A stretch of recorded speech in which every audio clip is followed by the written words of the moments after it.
Hello sa inyong lahat! Narito na naman si Mami Essie para mag-share na naman sa inyo ng isang masarap na recipe. Dahil nalalapit na naman po ang undas, kung kayo po ay nag-iisip ng ating mababaon sa pagdalaw sa ating mga mahal sa buhay sa simenteryo, syempre po ang unang papasok sa isip natin ay ang ginatang bilo-bilo. Pero bago tayo mag-umpisa, kung kayo ay nasa Facebook, don't forget to follow, like, and share.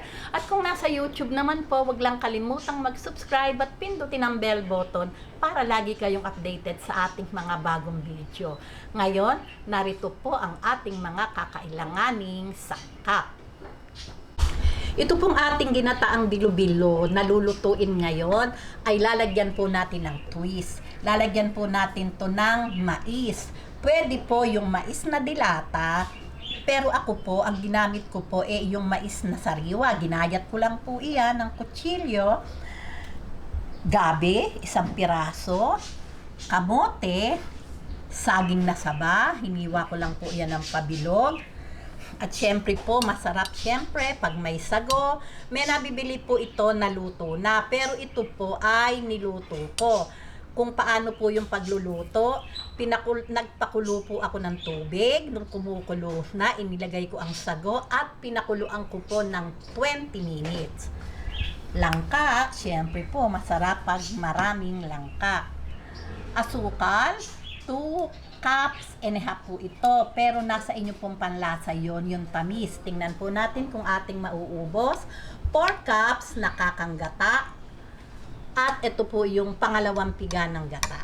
At syempre po, yung ating gagawing bilo-bilo, 2 and a half cups na glutinous rice flour. Ipakikita ko po sa inyo kung paano ang paggawa ng bilo-bilo. Okay?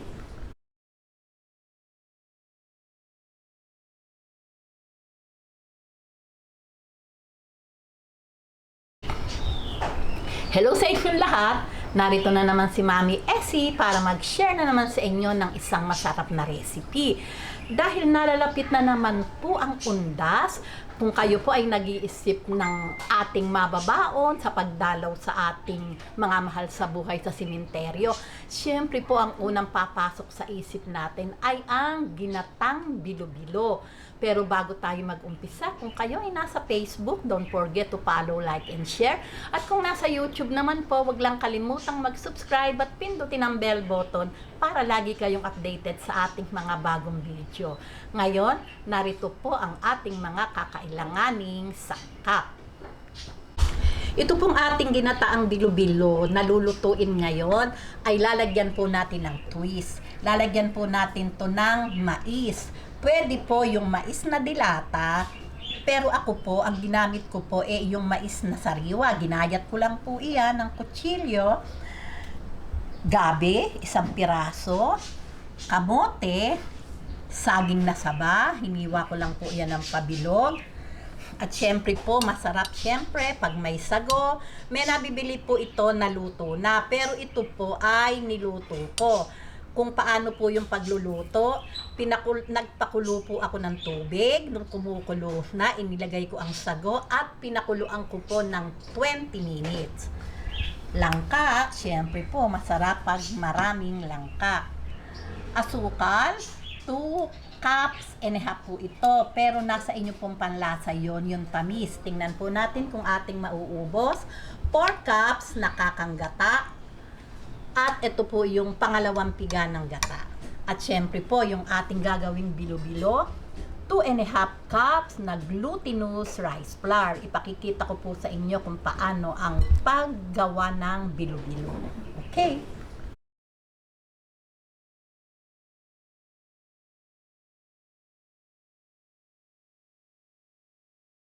Ito po yung ating glutinous rice flour.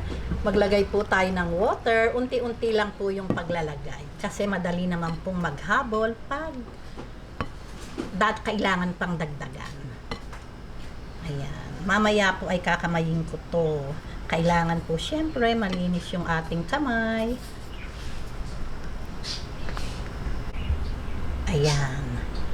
Dagdag lang po ng tubig pag kulang. Ayan, atin na pong haluin hanggang ma-mix po siya at maging parang dough. Ayan. Mainam po yung hawag nating bibiglain yung tubig para po matansya natin yung tama niyang tigas. Ayan, pag hindi na po dumidikit sa kamay, ibig lang pong sabihin noon okay na po yun. Ayan, pagka po ganito na, ayan, wala na pong kahawa-hawa sa kamay, okay na po ito. Gagawa na po tayo ng bilog-bilog na bilo-bilo. Okay. Ayan, bilugin lang po ito natin ng ganitong kaliliit at siguraduhin lang pong malinis yung ating kamay.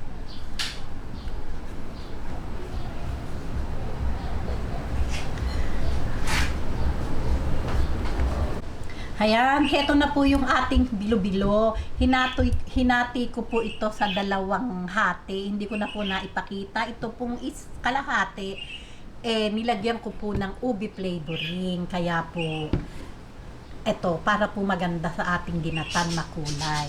Okay? Usahan na po natin yung pagluluto. Ayan, lagay po natin tong pangalawang gata. Mga 4 cups po ito o 5 cups pala. Ayan. Medyo po buo-buo pa kasi ay galing po ito sa ref. Ayan. Painitin lang po natin bago natin ilagay yung ating mga gabi o yung mga sangkap ng ginatang bilo-bilo. Kung meron po kayong pandan, masarap po kung may pandan. Kaya lang wala pong available dito Ayan. Ayan, pagka po ganitong mainit na yung ating pangalawang gata, unahin po nating ilagay yung gabi kasi po mas matigas po ito kesa sa kamote. Ayan, at isabay na din po natin tong mais.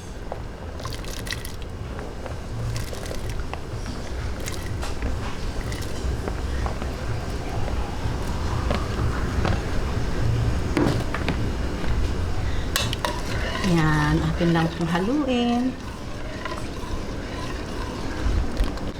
Ngayon, bayaan muna po nating makuluan to ng 2 to 3 minutes bago natin ilagay yung pang natitirang mga ingredients. Ayan, after 3 minutes, lalagay na po natin yung iba pa niyang ingredient.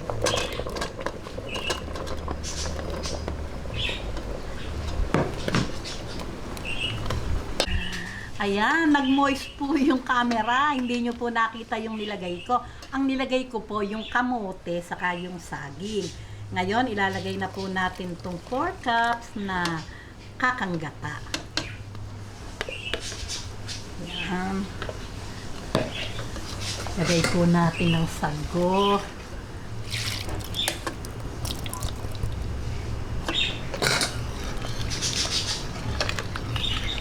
Lalagay po natin itong sugar.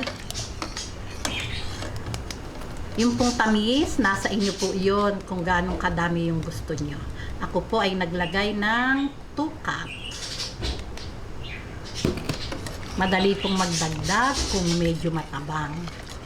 Ayan. Pagka po nalagay na natin itong pangalawang ay yung kakanggata, wag po natin titigilan ng halo hanggang sa kumulo para po maging creamy yung ating ginataang bilo-bilo. Ayan.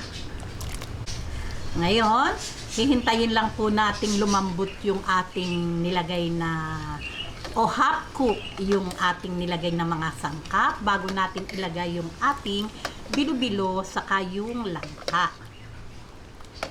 Ayan, pagka po ganitong half cook na po yung kamote at naglagay din po ako ng kaunting langka na pinakuluan ko para mas lumasang lasa siya sa sabaw. Ngayon, lagay na po natin itong langka. Kasi po marami po akong langka.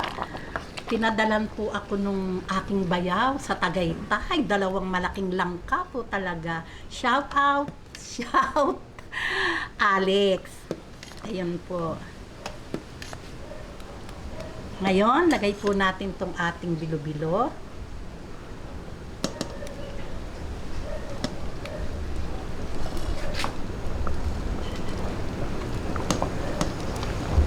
Ayan. Okay na po ito. Hintayin lang po nating lumutang yung ating inilagay na bilo-bilo. At syempre po, ready na po ito para sa ating masarap na merienda. Yan, ang bango-bango ng dahil sa langka at mais. Talaga naman po. Yung pong tamis, nasa inyo po iyon. Titikman po natin kung kailangan pang magdagdag o okay na po iyon. Ayan, pagka po ganito nakalutang na, nakita nyo po, lumutang na yung ating inilagay na bilo-bilo at malambot na din po yung ating mga kamote, ay okay na po ito. Ayan, creamy talaga, oh. Tingnan nyo naman. Talaga naman. O, patayin ko na po yung apoy at ready na po ito para sa ating masarap na merienda. Okay, ngayon, lagay na po natin sa ating serving bowl. Ayan, talaga naman pong creamy.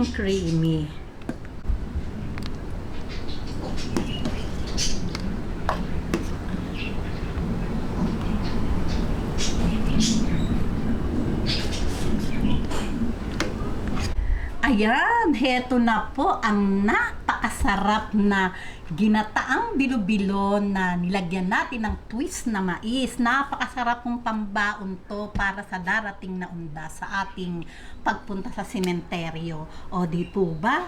O gawin nyo na po ito. Siyempre po, tikiman na po tayo.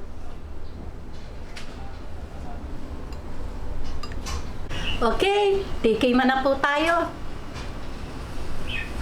Mainit pa po eh.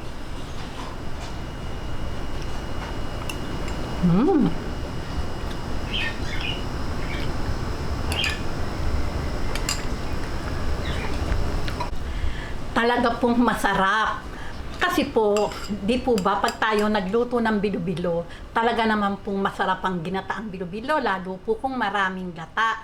Ito po, nakadagdag pa po ng sarap yung nilagay nating mais. Talaga pong malasa, masarap, ayos na ayos lang po yung tamis. Gawin nyo na po ito at talaga naman pong maiibigan ng inyong pamilya. O, paano po? Kung nagustuhan nyo ang video na to, huwag lang kalimutang mag-likes. And don't forget to share and subscribe. Babuus!